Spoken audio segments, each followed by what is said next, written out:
Kaibigan, nakapanghina na. Kanina pa tayo nagtatrabaho at oras na ng pananghalian. Maaari ba tayong kumain?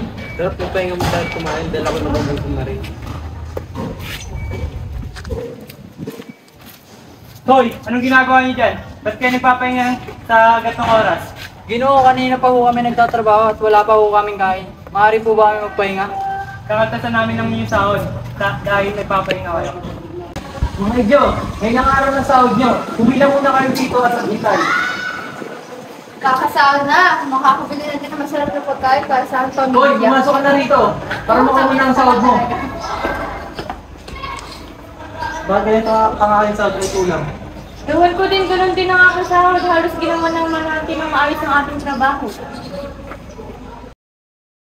Hindi makatarungan ang ginawa sa atin ng mga Kastila. Kailangan agad may gawin tayong aksyon. Tama, dapat ipaglaban natin ang ating mga karapatan.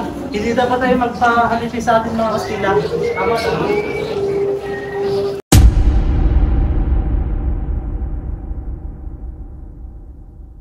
Bakit nagalsa ang mga Indio laban sa atin? Pinuno, marahil na pinagtasan natin ang mga sahod nila dahil pinaglalaban nilang karapatan nila. Hindi ka dahil sa mga Pilipinong pranya na gusto rin mamuno dahil magmumukha silang alipin. Hindi nakakapagtaka na malasong iyon ang priling iyon. Maganda kayo, bukas na bukas din bago sumikat ang araw, kailangan madakip ang mga taong nag-aalsa na kasama ang mga praile. Hindi nakakapagtaka na malasong iyon ang isipan ng mga priling. Mga kasama, ito na yung oras para takipin natin ang mga tao kumakalabas sa atin. Kami ng aming mga kasamang natakip sa mga praile. Naman mga kasama sa paguli sa mga priling. Mga kasama, naroon ang tatlong praile, puntahan nyo at takpin na sila.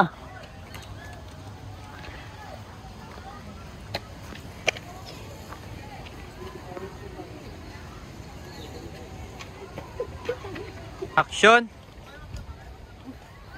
Teka, sino ba balak dalhin? Mama na lang kayo.